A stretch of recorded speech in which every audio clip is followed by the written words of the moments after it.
Hey, this is MiracleMax. Welcome to Rise of Kingdoms.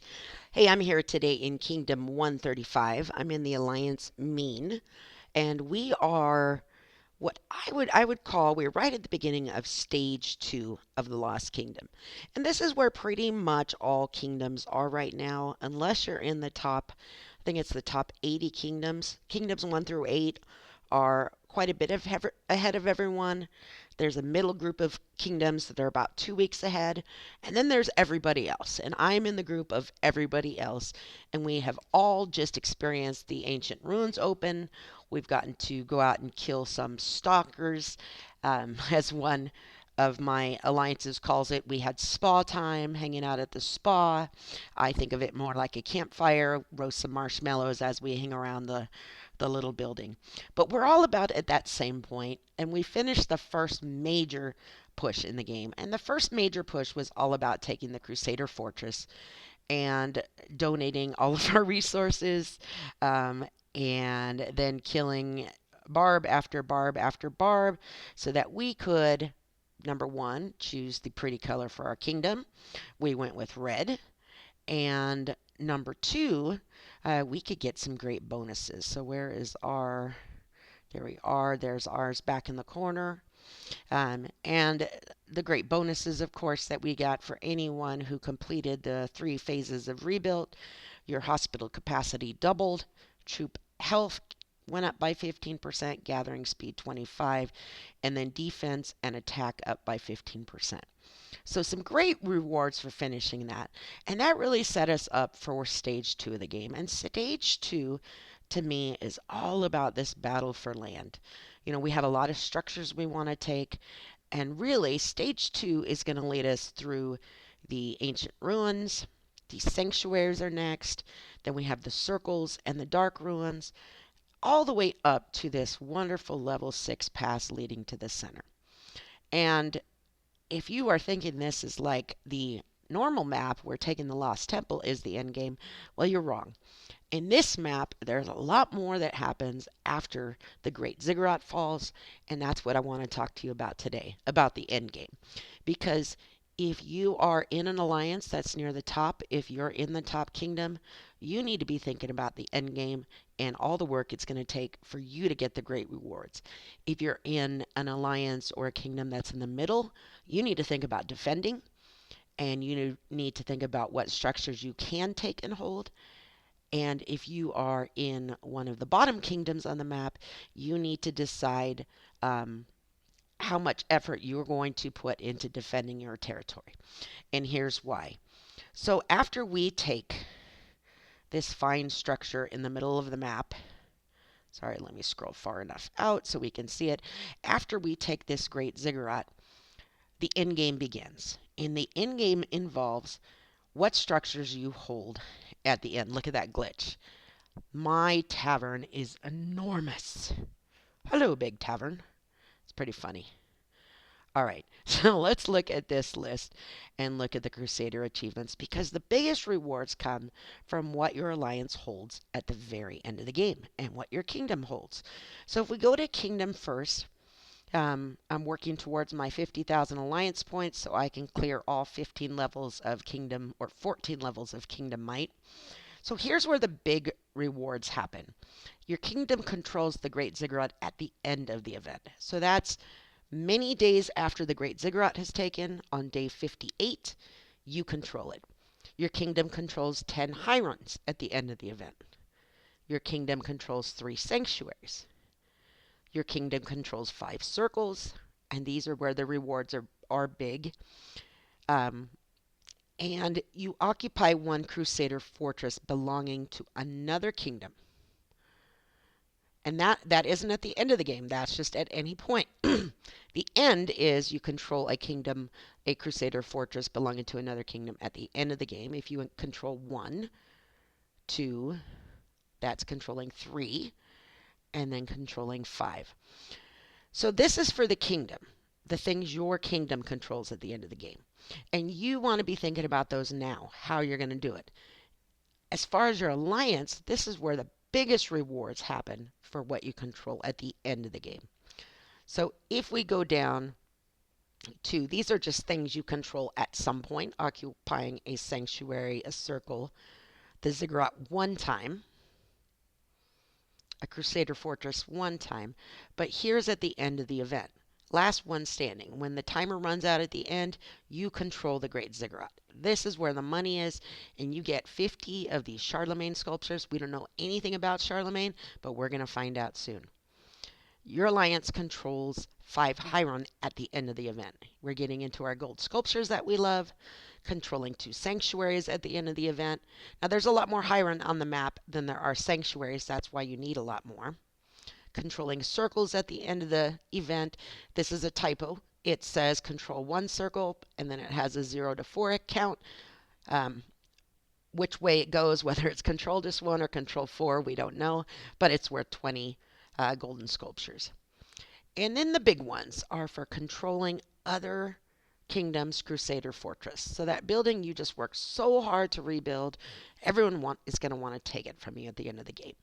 And controlling 1, 3, or 5 are where the biggest rewards are in the game, even bigger than taking the Great Ziggurat and holding it. Why? Because it takes a lot more work. So if we look at if I can control 5 other kingdoms' Crusader fortress, and that I'm not sure if that's possible no matter how strong you are. And I'll show you why in just a minute. But controlling 5 gives me 50 Charlemagne. Clicked on the wrong one. And if I've controlled 5, I also receive both these rewards. So I have another 30 and another 20. So a total of 100 Charlemagne for controlling 5 Crusader fortresses. And then it would also be adding up all of the other rewards all the way across. And, that includes 33,000 action points. Those are all 3-hour speed ups that you see, 10,000 Tome of Knowledge value, and then gold keys. Now, if you are in a kingdom that is strong enough to work towards these goals, then now is the time that you need to start thinking about it. Because the amount of flags it's going to take to get to these other Crusader fortresses, well, it's a huge quantity. And you're going to need gold for them, you're going to need blue crystals for them, and you're going to need time to build. And so, if you are, there's my giant one, let's have that go away. If you're in one of the kingdoms that is controlling the map, and let me just show you where we rank here so you get a good idea in honor roll. We're the top alliance right now, mean. We do have an alliance right on our tail from Kingdom 132. And kingdom-wise, we are in the top kingdom. We have a big lead there, so I expect us to be in the position to be working towards these Crusader fortresses. Individually, I stink, and I have a lot of work to do. But if we look at this, how am I going to start working now? Even though we haven't even hit past level 5, how am I going to start working at positioning myself where I can take Crusader fortresses? Well, the first thing I need to do is I need to build up to other kingdoms' territories. And I say build up to because that's as much as you can do at this point. The gates leading in, the passes leading in to other kingdoms' territory are in a state right now, and this is a typo. It says unsealed, but they're actually not unsealed right now. This pass can only be attacked by alliances from the home kingdom. So this is Kingdom 136's pass. Only 136 alliances from that can take it. And when do those unlock? Well, it happens after the Great Ziggurat. It's actually in Twilight, in the Chronicles. And after the Great Ziggurat is taken, which is way down here, so there's its control. The next thing that happens after that is those level 4 passes become unsealed. And at that point, any kingdom can attack them and take the pass to travel into those other kingdoms' areas. So the only way you're going to be able to do this is you must build up to that pass, and then you must take the pass, and then you must work your way in. So right now, at this stage in the game, if you are in a kingdom or an alliance that believes they're going to be in the position at the end to be able to attempt these things, you need to get your flag building going now. You need to be building to every blue crystal field you see, and you need to be building up to one gate of each kingdom that you want to try to access. So right now, if we look up at Kingdom 136, we're pretty close to their gates, but before the Great Ziggurat falls, if this was the direction we were heading, we would want to build up right next to that gate. The same is going to be true on this other side, and I believe we already are, and in fact we are built up to both the gates on this side. Now those are the only other kingdoms we have access to right now, but once these passes level 5 open, we are going to have to come into this area here and then actually come out on the other side if we want to get to some of these other. So if you look at how many flags that's actually going to take, if we want to get to this gate right here, for example, you know, from this gate right here, which leads into Kingdom 133, sorry, I had to do the map. So this level 4 pass, we actually have to build up through these passes here. So up through this pass, this level 5 pass, and around. So we're going to have to cut all the way across this area to be able to get to it. And that's a lot of flags.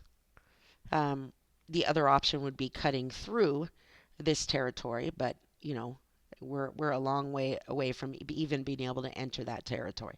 So there's a lot of flag building that has to happen if you want to get anywhere past the attempt at 2 other Crusader fortresses. I'm trying to think about what it would take to take 5. And we're in a corner, which is not the best place to be if you want to take multiple Crusader fortresses. Actually, being on a side would be much better, because that means we need to take 3 in one direction and 2 in another direction. And that is going to require us to wrap all the way around through this next zone. We actually would have to access of the compartments in the next zone. We would have to access 3 and take complete control over them. So we would have to take complete control of that compartment, complete control of this one all the way over here, and then complete control of this one to be able to get 5. And that is a lot of work, and that's a lot of flags. Remember also, this is a good time to use that second Alliance fortress. So remember, you do have 2. You just need 1 to connect paths to. So right now we have 2, and 1 is built up here. There it is. But that one could be connected to this other pathing and then saved to use to get to other Crusader fortress. We could attach back to our main one, which is back in our original zone. So just some thoughts.